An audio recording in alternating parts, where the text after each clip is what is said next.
Welcome back for Season 6 of Below the Line, where we talk about working in Hollywood from the crew perspective. My name is Skid. I'm a former assistant director and your host. Today, we're talking about The Thing, the 1982 sci-fi horror film directed by John Carpenter and starring Kurt Russell.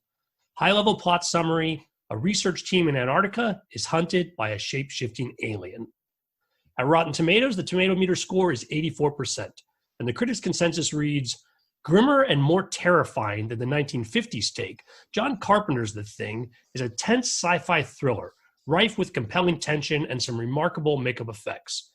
If you like sci-fi and or horror and haven't seen this film, I can strongly recommend it. And you should consider this a spoiler warning for the rest of the conversation." My guests today are crew from the film. First, Bruce Humphrey. You're currently working as a first assistant director, but you were the DGA trainee on The Thing. It's great to have you back on the show. Thanks, Skid. Next, we're joined by two members of the special makeup effects team, which at a high level was the shop responsible for all of the on-camera creature effects. First, Dave Kelsey. You've been working in special effects for 40 years, and your film credits run the gamut from Mission Impossible 2 to Dude, Where's My Car? And for the last 15 years, you've been working in television, including 8 seasons of CSI New York, the final season of Dexter, and another 8 seasons and counting on Brooklyn Nine-Nine. On The Thing, you're credited as the mechanical animation coordinator. Welcome. Thank you. Second, Ken Diaz.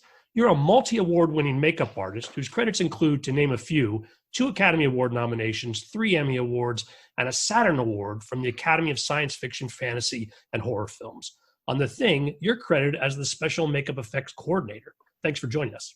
Thank you. And then finally, we're joined by the director of photography, Dean Cundey.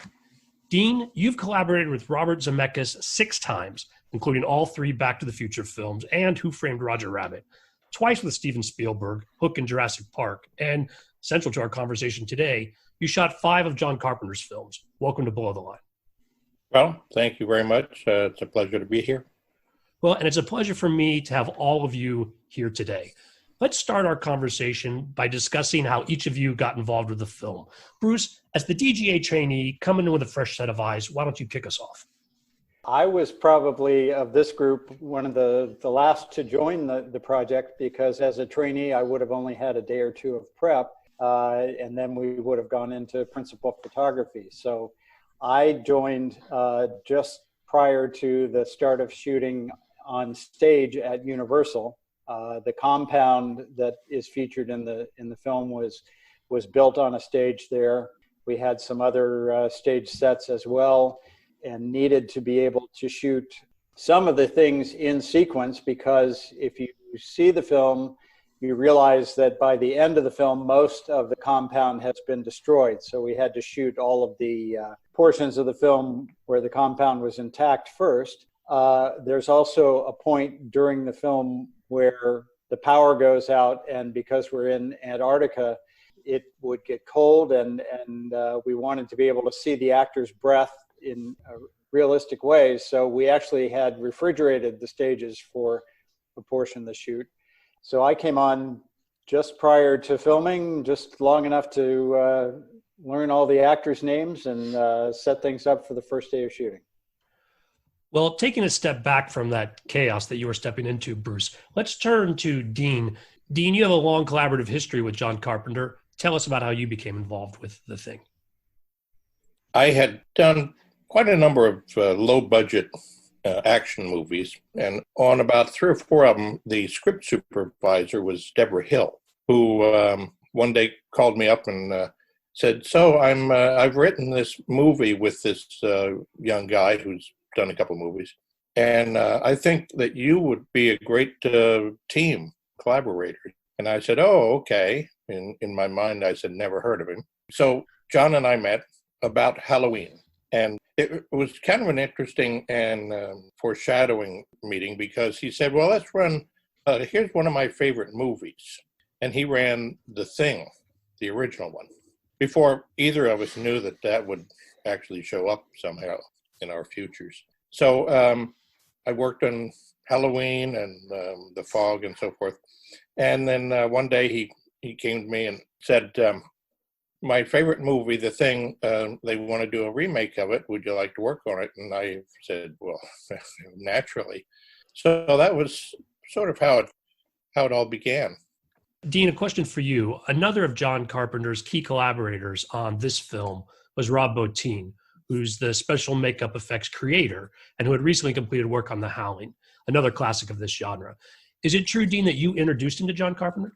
I don't know if I really introduced him. I certainly gave him a good reference, you might say, because I had done this little movie, another Corman movie, Rock and Roll High School.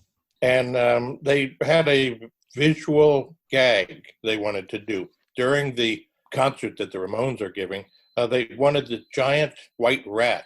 So they called in this young guy. Of course, it was Rob.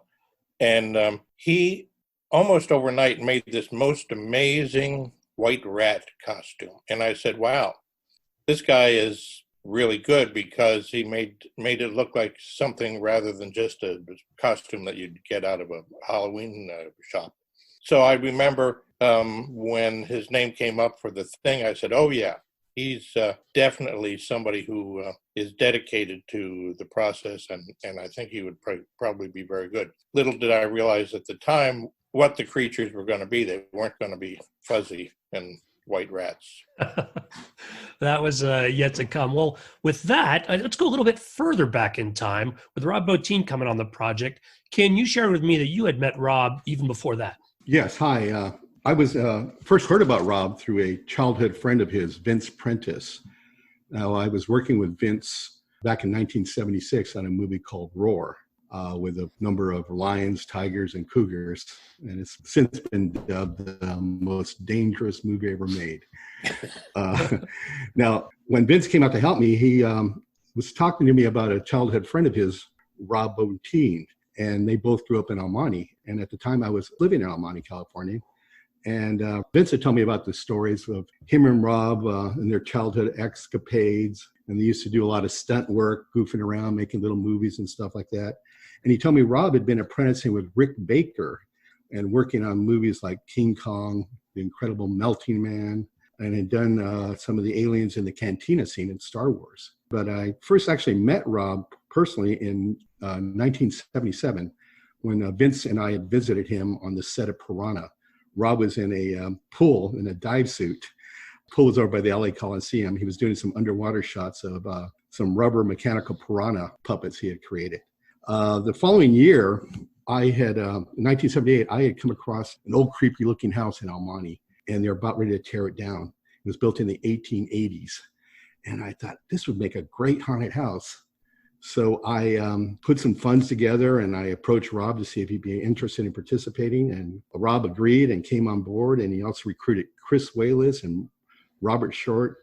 And those are three future Academy Award winners who are all working on this project together. It was an amazing haunted house for its time. So going forward, in 1981, I was working with Carlo Rimbaldi, doing some test painting on the E.T. character. And while I was there, Carlos took me over to a closet. He goes, come take a look at this, Ken. And we opened up this closet, and on the floor in the dark was this amazing looking alien creature. Carlo told me that was the alien that Rick Baker had made when it was called Dark Skies. And I thought to myself, oh my goodness, why aren't we working on this alien? So a few weeks later, Vince Prentice called me up and said, hey, Ken, Rob's going to be starting on a movie called The Thing and wanted to know if I'd be interested in come working on it. And I thought, you know what? This is a pretty silly looking alien I'm working on now. I'm going to go over and work on The Thing, and because it's going to be some really cool stuff we're going to do over there. So that's why I jumped over and started on The Thing. Yeah, on the spectrum of alien creature effects, E.T. is definitely on the other end from The Thing. Well, we'll go more to that. And so, again, with you coming on board, Dave, tell me about how you got involved and your role in the project. Well, at that time I was working in the special effects shop at Universal Studios, and we heard that The Thing was coming on, and it was pretty exciting. A lot of people were hoping to get involved with it. The studio had hoped that Rob Bottin could do all the work at Universal Studios proper in the special effects shop. Rob didn't like that idea. because he had done so much work with John Carpenter on reconceptualizing the thing. Let's say rewriting a lot of it. And John had a lot of leverage with the studio. And they said, well, where else can we go? Because Rob would like to have his own separate private facility. So north of the studio was a motion control facility that Universal had called Heartland. And they had abandoned the motion control business because they thought this motion control digital stuff, that's not going to go anywhere. So they abandoned it. Most of the people that were working there went to Industrial Light and Magic, and the rest of that's history. But so Rob now had this great facility to work in, and very private, a lot of equipment still laying around there. I met him because the special effects shop asked if I would be interested in going out to Heartland and working with Rob Bottin on the mechanical animation. And I said, well, sure. So I went out there and met Rob, and we, for some reason, or several reasons, whatever they may be, we hit it off really well. And I kind of seemed like I was sort of his big brother. I was a little older than he was, but for whatever reason, he said, I want you involved in this. And so there I was, and I spent 11 months out there. I was the first person out there and the last person to leave, and worked with Rob several times after that. So that's how I got involved with Rob Bottin. I think it was actually a privilege to be there and work with Rob. As I've said many times before, there's a guy that has one of the most fertile imaginations of anybody I've ever met. He was pretty crazy guy at times, right, Ken? But his heart was there, and he extremely dedicated to the job. I know that sometimes studio people would come over there and wonder what's going on, why is it taking so long? And I remember Rob's reply one time was, I'm here to do a really great job. If you want a mediocre job, I'll give you some names. We worked 6 weeks on the budget just for Rob's work. He said he needed $10 million, and they said, fine. Because the thing was carrying a lot of prestige and a lot of income for their Universal Studio. And this industry is occasionally all about the money. And so they went with Rob. When we're talking about the early stages of how this film came together, another name that comes up is Mike Ploog, who was a storyboarding artist and actually well known for his work on Marvel Comics at the time. Who can fill me in a little bit about how Mike Ploog came on board and what that relationship was like? This is what I was told, and I believe it's true. John Carpenter said, here's the script, read it, see what you think. He, being Rob, went up to John Carpenter's house and said, John, I think there's some things that could be changed here, which would make this story even more attractive. And maybe if we sketched some ideas, it would look more correct. And they called in Mike Ploog. And he's sort of the Dalai Lama of storyboard artists. And he could sketch an 8x10 picture in 60 seconds that's kind of like Melrose Gallery quality. Anyway, he sketched the entire script while John and Rob talked to him, but mainly while Rob was saying, this is how I see it. And according to what Rob told me, Rob pretty well rewrote the script. Mike Ploog, of course, when he showed up, people started really thinking, boy, this is going somewhere. So anyway, that's the Mike Ploog story that I know. Ken might know a little more about it. I don't know. What I was told was that, according to John, that Rob first came to him with some wild concepts, that the thing can look like anything. It doesn't have to be one monster. It has the ability to transform to anything that has ever come across in its travels around the galaxy. I mean, John told Rob to go sit down with Mike, and Rob was a big fan of Mike Ploog's from his Marvel comic days. So that's when they went through the script shot by shot. Yeah, a lot of things got adjusted, changed. And then he went back. Nice. That's good wording, Ken. So then Rob went back with a stack of storyboards to John, and John says, okay, let's see what you got. And they put all the storyboards on the wall. And John thought, boy, this is very daring. He asked Rob, are you sure you can know how to do all this stuff? And Rob said, no.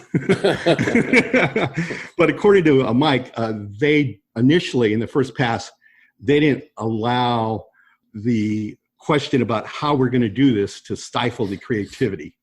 And they just went out, just did it as much as the imagination could come up with. According to Mike, they said, well, it's up to Rob and his crew to figure out how to do that stuff later, which Dave and I were a big part of. And typical day would be, Mike would be coming in like at 9 and working normal 9 to 5. And Rob would come in around 11, and he usually stay there till like 2 or 3 in the morning. That was on an early day. Yes, yes. And he would typically stay there till 2 or 3 in the morning, and he was on a later shift than the rest of us. After that's when Dave and I would meet up with Rob and the storyboards, and we have in the conference room, and we kind of huddle up and figure out how to achieve these effects. We're going to talk more about those effects in detail, but I know that there's another name on the storyboarding front, Mentor Hubner. What was the balance between what he did and what Mike did? Yeah, Mentor Hubner, he came in to do some sketching, I guess we'll call it, some rendering on the different creatures, because, and I understand the definition of an illustrator is someone that their artwork is also designed to sell. They brought him in because the studio executives, and they had a representative coming out to Heartland often, they wanted to keep getting support for what we were trying to do. And of course, there's always some people that are going to challenge what you're doing, and especially people that are executives and seeing where their money is going. And so I think that Mentor sketches were really a super sales tool. What do you think, Ken? Sure. I know that he was brought in, about halfway through the production, would you say, Dave? Yeah. And I know he kind of took over. At one point, Mike Plug, towards the end, had to go do Superman in England. And Mentor finished up the show. He was kind of responsible for the Blair Monster stuff at the end. Yeah. Dean here. I just have to comment a little bit on Mike Plug. I had worked on all these, smaller films, and we were lucky to get anything that looked sort of like a storyboard.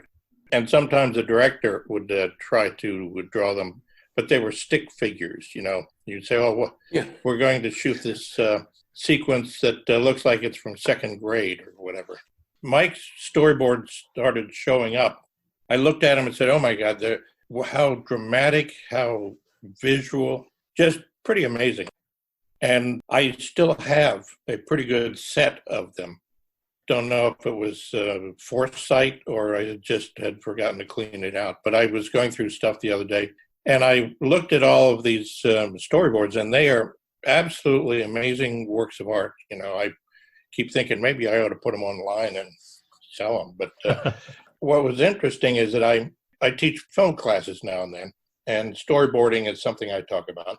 And so I scanned the whole sequence of the chest opening, scanned all of Mike's storyboards. Then I cut them next to, with a split screen, next to the actual scene. And the students are always amazed at how the storyboards look almost exactly like the movie. It's a still on one side and the scene on the other. We shot some additional cutaways and things like that. But for the most part, what Mike Plug drew was so dramatic that that's what we shot. And it's just an amazing thing to see how his storyboards, more than any others that I've ever worked on, were the essence of the movie, but also the guide that we followed. Given your long relationship with John Carpenter, how was this experience similar or different to some of the other films you did together? Well, I think it's very, very similar in some ways. I had done all these low-budget movies, and I was always a little frustrated by the fact that the directors seemed to think of the camera as a device to record actors talking, and then something blows up. And I was so delighted on Halloween to find that John was interested in telling the story visually with the camera. So as we followed through with each subsequent one, it became evident that he was, exactly the kind of director I'd been looking for. And hopefully I was, able to complement what he was doing. So The Thing was just a great visual storytelling experience for me. And I think Mike's work certainly influenced our perception of how to see it, how to tell the story with a camera, which is what I had always wanted to do since I started in this. So it was a great experience to make a film that still holds up. Even though famously it wasn't a huge success when it came out, it has held up and is now considered to be a visual classic.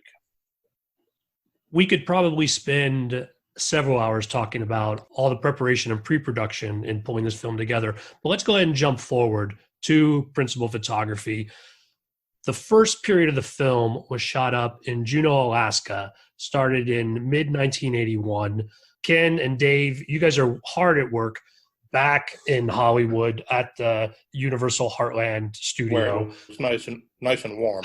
Yeah. And Bruce, dry. Yeah, dry. Bruce, you're not on the film at this point. So Dean, tell us a little about the intentions of those first couple of weeks of filming in Alaska.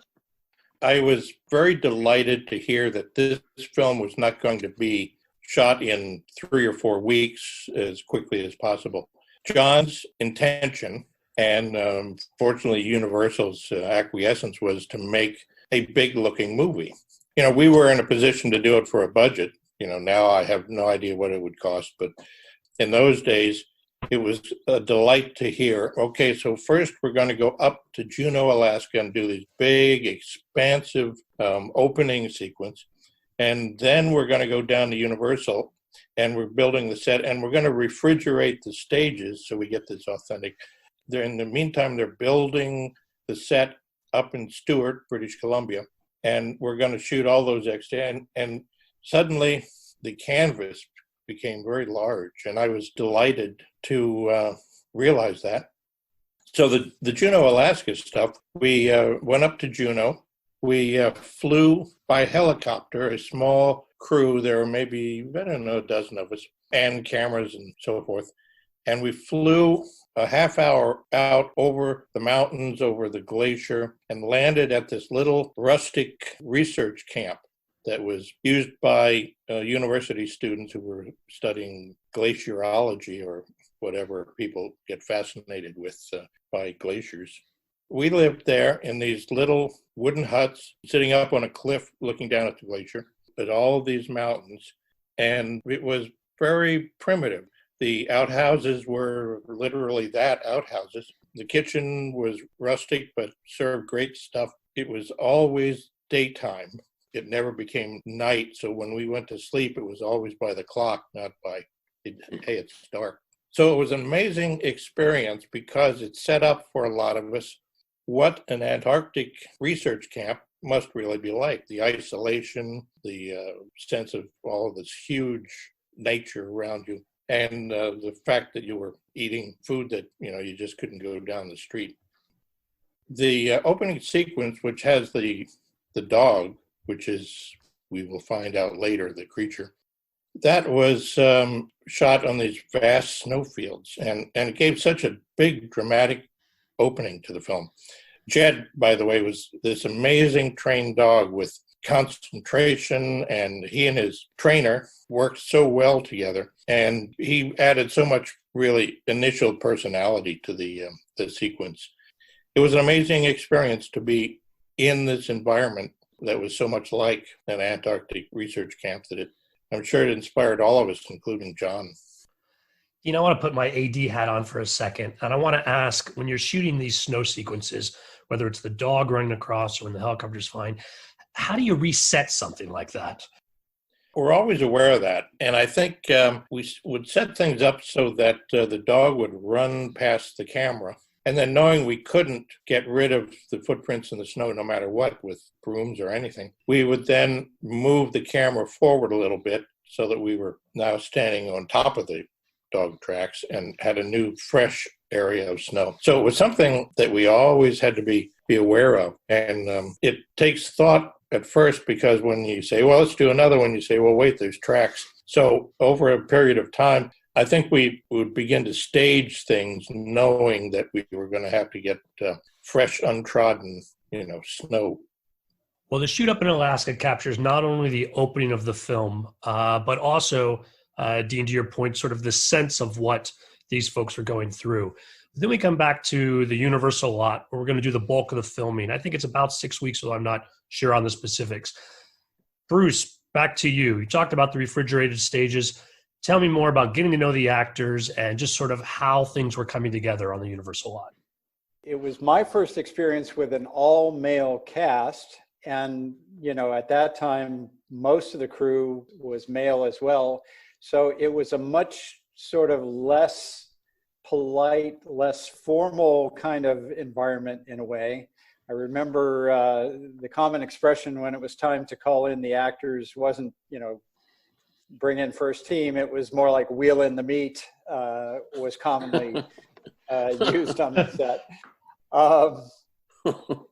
They all had kind of different personalities. So the first few days, it was sort of getting to know everybody. And I remember Wilford Brimley was always a little bit of a curmudgeon and wouldn't confirm his call time and things like that, though he always showed up and performed. But he was one of those guys. It was an interesting group. And I think they gelled very early on and became a real, close-knit group, as actors do in these kind of projects. And hey, Bruce, just as an observation to what you were saying, Wilford definitely started off being curmudgeonly, but I think he realized, at least my sense was that the principal cast, they like, guys who would have been at an Antarctic station, were all sort of, in this together. And so he began to moderate his curmudgeonliness, if that's a word, with all of the rest of the crew, and it really sort of became a bonding experience for everybody. So it really became interesting. Sorry for interrupting. Let's talk more about these refrigerated sound stages. We're talking about filming late summer in Los Angeles. I can see the benefits, and I want to hear more from you, Dean, but from a practical perspective, this must have been extremely difficult. Yeah, it was my first experience with working refrigerated. We did it again subsequently on Apollo 13, but the idea was how to see the breath. Now, of course, they can put it in digitally now. It's not an issue, but in those days, you actually had to see the breath of the characters. So the whole sequence where they go down towards the end and they're setting the explosive charges in the basement, that was a stage that was completely refrigerated. And the science of it, as we learned, was that in order to see the breath in a cold environment, it has to be also high humidity. It has to be pretty close to 100% if you can get it there, 80% anyway. So we worked on these stages where they would set up 3 or 4 very huge air conditioning units and just blow cold air. And then to raise the humidity, they put overhead what we called misters, and they were really just sort of spray nozzles that, like you'd have on a paint sprayer. And they would spray water from the overheads, the rafters, down over the whole set. And in order to keep it up, because as we went in, our body temperatures and activity and the lights and everything would raise the temperature, the air conditioners had to run in between every take. And also these misters had to run to keep the humidity up. But it was very effective and very interesting. And what was interesting also is that the crew, because it got down to 35 degrees or something, just above freezing, we hoped, the crew had to wear parkas and everything on the stages because they were cold and damp. Somebody said they mentioned that when the crew would go out on a break or to go outside or whatever, they'd come out in these parkas, and the Universal tour going by, the guy would point out the fact that they were shooting The Thing, and people would think they were all actors, but it was a fascinating experience for us to actually work in LA, where it was always warm and sunny. And to have to work in freezing conditions with heavy parkas. Bruce, as the DGA trainee, you must have been on and off that stage 100 times a day. Were you ever mistaken for one of the actors in one of those big parkas? I don't know if I was or not. I remember the tours would go by and make a comment whenever they'd see us outside the stage. But it was just a unique experience being completely bundled up, like Dean said, in parkas and that kind of thing. When it was, I think, September in LA, and it was the hot part of the end of summer, and everybody else on crews on all the other projects were running around in short sleeves and shorts in some cases. And, you know, we were definitely a standout when you would pass our stage. I remember we also shot I think it was the Norwegian camp that's early in the film when they go there. And again, it's been burned out. So that was another cold set that we shot early in the process on the refrigerated stage. Yeah, that's correct. That was one of the first times that we shot a refrigerated stage, I think, and it was very effective because if you watch the sequence, a lot of times I'll show it to a film class for, you know, the strange things we do in this business, but there's an awful lot of great, you know, mist and breath out of both of the characters, including, of course, Kurt. There's one thing that Ken and I got involved in on that stage that was winterized, we'll call it. When all of that cold had been turned off, we were asked to go in there and find out why there was such a horrible smell on that stage. The studio executives got a hold of security and said, there's something dying in that stage, something's really wrong. And it was that time of year when it was pretty warm outside and the stages are not being refrigerated and the stage got real warm.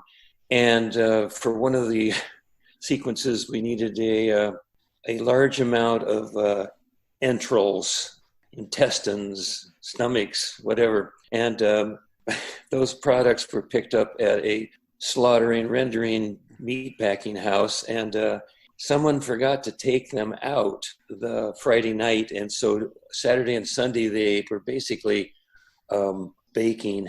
And you had to, when Ken and I went to that stage, walked right back out, said, okay, hold your breath, run.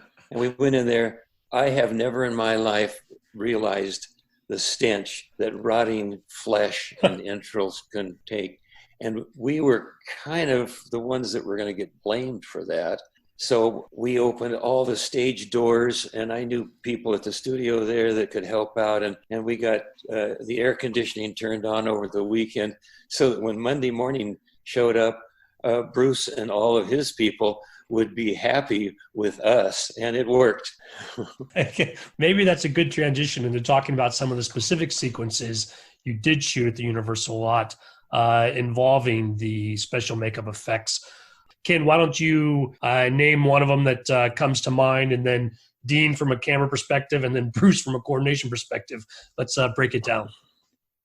First, we did the stuff in the kennel sequence that had involved the actors. And we had when the thing catches on fire and they come in.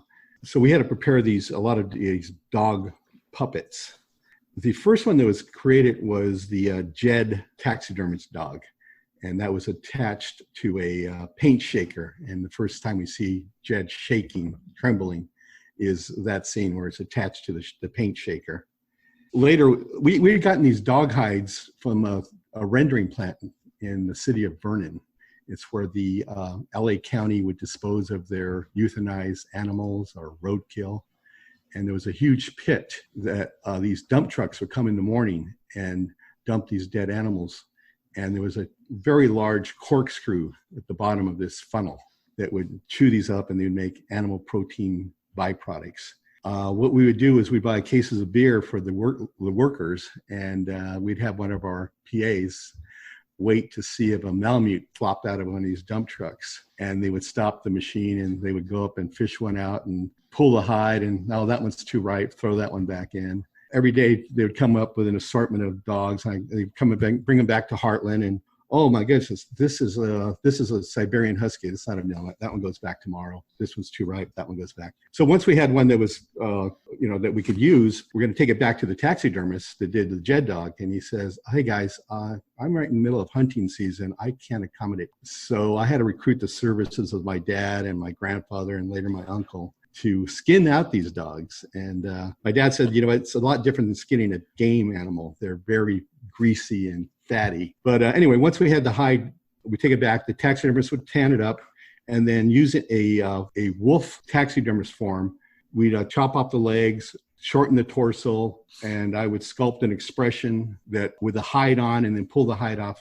And we'd put the fake eyes in, the fake teeth, and then once this part was completed, the hide was removed carefully, and then Gunnar, our mold maker, would mold this form, and from that a fiberglass shell would be created, and then that would be taken over to Dave's side with the mechanical effects. Yeah, everything that we did to mechanize or move things was directed very closely by Rob. And an example of how Rob works and how we worked with him on one of the dogs, like Ken mentioned, is shaking violently. We put inside of the form that Ken brought over electric drill motors, and we, instead of attaching a drill bit to the drill motor, we had offset weights, and we would turn those drill motors on, and they would shake so violently that it would actually destroy the motors inside of the drill motor, and they were high-end equipment too. I think we destroyed about 11 of those, and that's when I think we got a phone call from the studio, what's going on with the drill motors. But the reason that we had problems or successes like that was because Rob always believed that enough was never enough, and the more you could get, the better it was. And so, well, we're kind of at a critical speed on this particular gag, Rob. He says, run it up faster, faster, more. And that was the way Rob worked on everything. As we've told our stories here, we found out that it paid off ultimately. And 38 years later, people are still wanting to see it. So that's just one gag. But well, in that sequence, we had quite a few different dog puppets. The first one in the sequence, when we viewed the film, was the head peeling back, which in 4 pieces. And that was, I think, was one of those most difficult technical achievements. I think Bob Worthington was the one who was working on that. And the fiberglass form was cut into 4 pieces, and then it was dissected into very small slits. And then spring steel was attached to it. And it was under tension that it had to be reassembled with little panel wire and little eyelets. It was very meticulous to get this done. This was actually the last sequence we shot and the film was waiting for this last little piece to be completed. So we shot that on a Friday, and we shot in one take. The one where the dog heads peels back, the tongue's flapping around, because it took so long to rig. It took like 2 days to rig. So to reset it, we didn't have time to reset it. We had to get it in that one shot. Then the following Friday, we actually went up to Las Vegas and we saw a sneak preview of the movie with this little piece that was added to it that they had been waiting for. The next in sequence is the dog with the head peeled back and has an articulating tongue with hissing hoses flapping around, crab legs coming out of it. It was on a race set, then it was puppeteered from underneath. We had a dog that got slime with a fire extinguisher that they actually squirted the dog with an iridescent methicellulose slime. And then there was this skinless dog, which was created by the Stan Winston crew. They were the ones that headed up the construction of that. When that was completed, they brought it over to the Heartland set, and the Heartland crew, we added the peeled dog head with a tongue in it and the tentacles that came out. That was all shot reverse. Then we had the slimed dog in the corner that's covered with tentacles. We also shot that in reverse. We had to pull the tentacles away from the dog. That Vince Prentice, he ran out of room, and Rob kept saying, pull, pull, pull. So Vince had to just start spinning in circles and wrapping the tentacle around his body to make sure that all the tentacle got taken away from the dog. And then we had the shot with the dog in the corner that was tied up with tentacles, and we had a squib hit on that with fun fear on that. Who rigged that, Dave? I can't remember, Ken. I cannot remember that. It'll come to me. Okay, so we'll continue on. We had the hands get pushed up into the ceiling, and those were gloves that were sculpted by James Cummings, and Rob was actually wearing those gloves as they crashed through the ceiling. Then we had the mass that pulls up cross frame and has the crab legs and the hoses flopping around. And then we went up into that mass in the corner with eyeballs blinking and the jaws chomping. And that rips open and revealing the dog tongue thing that opens up and reveals the 12 rows of dog teeth and moves towards camera. The storyboard of it was just a vague bulbous mass shooting towards the camera. The design was inspired from photos of a lamprey I had seen previously, and I sculpted that on a set of plaster arms, and I puppeteered that from the back. But the action of the shot was sold by Dean's camera work, the POV shot of the camera moving rapidly towards McCready. That would just sold the action of the attack. Well, Dean, that's maybe a good transition to you. So we're talking about a sequence that's filmed in multiple parts. We've got the actors in the beginning. Ken, to your point, some of the bits that make the final sequence aren't being done until the very end of filming. Dean, how do you approach something like this as the cinematographer, and just what are the challenges of capturing this sort of action? Well, what was interesting was the fact that Rob had come to me and said, so for this sequence with the dogs and also various others, if we shoot everything at normal speed, you're going to see the fact that the tentacles are whipping around, with air and so forth at normal speed. It was nice for that to be slow motion. And I said, yeah. And he said, but before that happens, if it could be normal speed. And I said, I see. Okay. This was way in advance of servo motors and computer controlled this and CG. Now you'd have to wonder how much of this sequence would be done, computer generated. But in those days, everything had to be real. So Rob said, is there any way we can change the speed, just crank down the motor on the camera? And I said, well, if you do it in the middle of the shot, there's all of this technical stuff, which is, as the camera speeds up, there's less exposure, less light that gets to the film. But then as you turn it down, more light gets to the film. So you get this variation of exposure. It gives it away. And he said, oh, okay. And I said, but, we could do this with the shutter on the back. And I just started thinking. So I went to Panavision, the camera company, and said, here's what we'd like to do. Is there any way we can change the exposure in the lens or the shutter on the camera as we changed the speed of the camera? And they said, nobody's ever done that. So we tried various rigs, but the mechanics of it were not as accurate as we needed, and the motor speeds were not controllable, and we were way ahead of the curve technically. So we were never able to really do that. Now, of course, you can do it quite easily. That was one of the things that sort of indicated that Rob was trying to be ahead of the curve, as were all of us on this film. And we took it as far ahead as we could. But now if we were to remake this film, there'd be an awful lot of other technical achievements and techniques we could use. Although they probably wouldn't be good enough for Rob, because he was always trying to be somewhere ahead of the curve. Yeah, Dean, that brings up something to my memory also. Nowadays, even on a commercial, you'll be watching on television, you'll see people walking at normal speed and the camera's doing normal shutter speed of 24 frames or whatever. And then they slow the people down, and then they're just walking in slow motion. You see it everywhere now.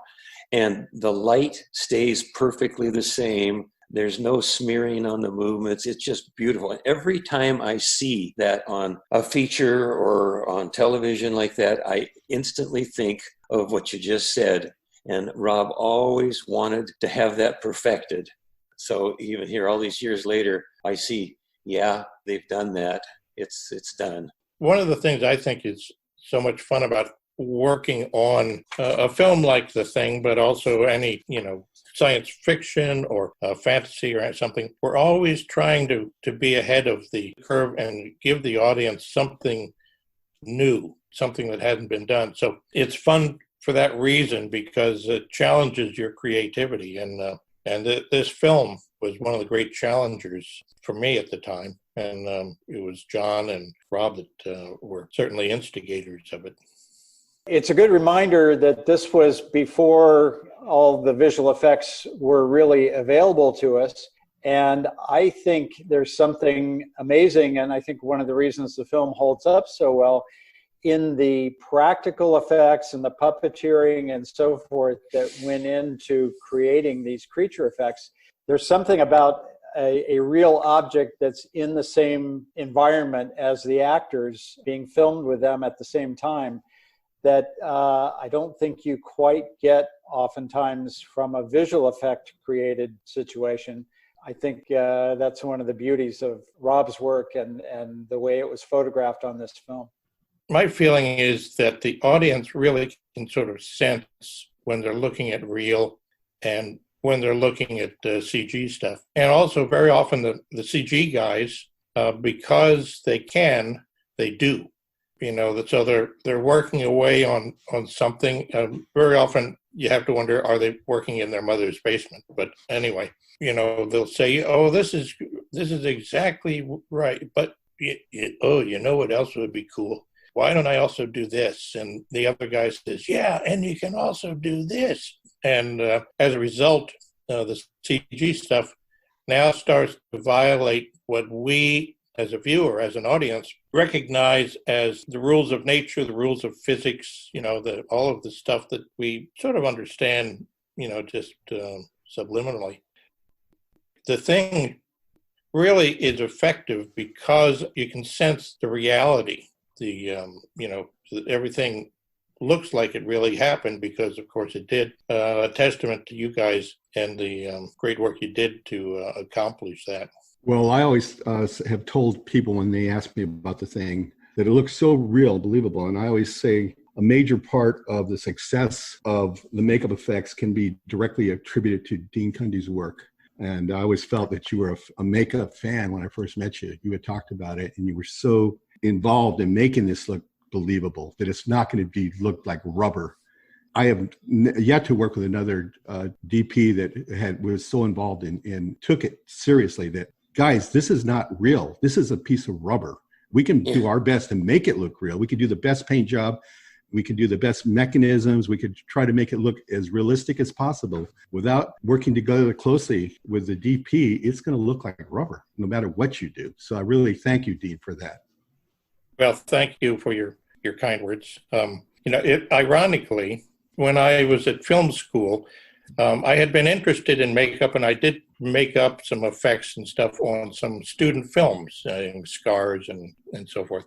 So when I graduated, my first 2 jobs were doing makeup on Roger Corman movies. So I've always had this empathy for makeup and how difficult it is to make it look real. So when Rob and I talked about it, he said, now, I want to be sure that everyone understands as hard as we tried on this, if you put a big light on it, it's going to look like a blob of rubber or plastic or whatever. And I said, well, we can enhance that. We'll just light the best areas and we'll put shadow and so forth. So besides the sculpting with the rubber, we also tried sculpting with light just to make sure that the best textures were there, where it faded into oblivion, it went into imagination, that kind of stuff. So, The Thing was always, to me, one of the fun things because it was talking about working with light and a camera, but also in a world of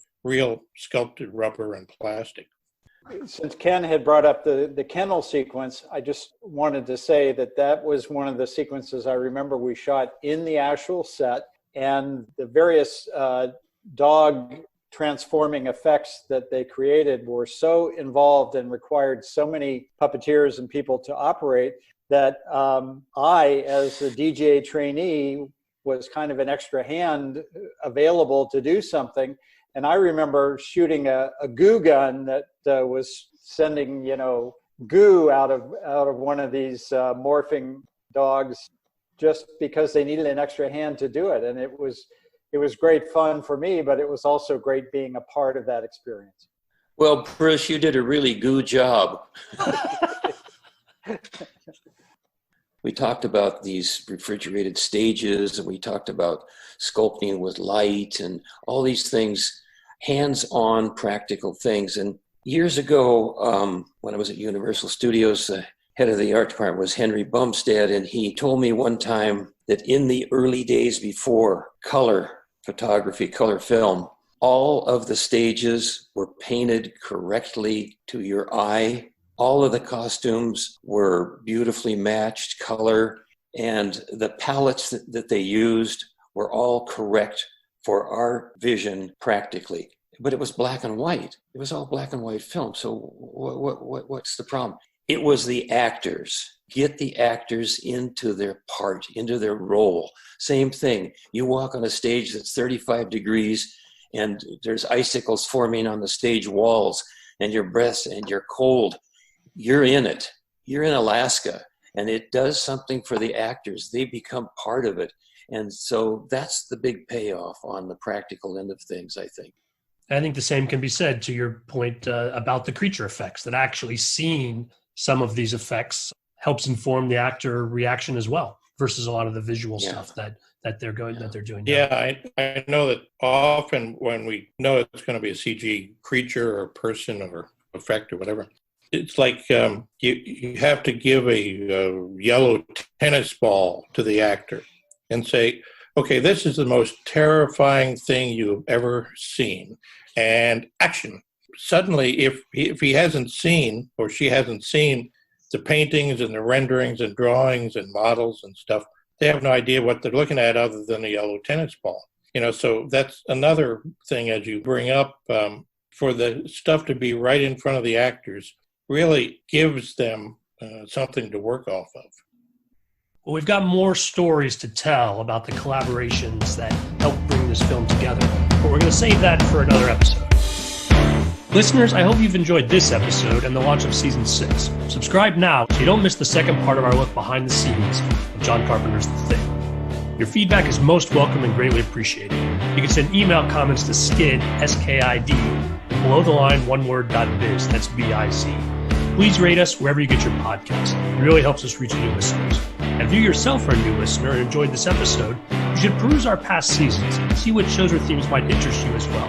The topic of the show is captured in the title. If you're on Facebook, you can find photos and other behind-the-scenes materials at Podcast Below the Line. And finally, you can follow the podcast on Twitter and Instagram. It's at Pod Below the Line. Thanks to Curtis Fye for our music and John Wan for our logo. The logo is available on t-shirts, mugs, and stickers at redbubble.com. Be safe out there. Hope to see everyone again next episode.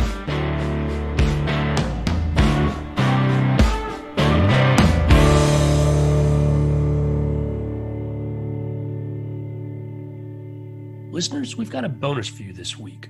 Near the start of this episode, Dean Cundey referenced the video he uses for film classes with Mike Plug's storyboards lined up against the chest opening scene so students can see the similarities between what Mike Plug drew and what they actually shot. Well, Dean has made this video available to us, and you can watch it on Facebook at Podcast Below the Line or on our new YouTube channel, which is a little harder to find because you have to search for it. But if you type in Below the Line Podcast, it should pop up. Just look for the Iwo Jima-inspired logo and my name in the description. The video is only 3 minutes, and if you're interested in this kind of thing, definitely worth your time. Enjoy.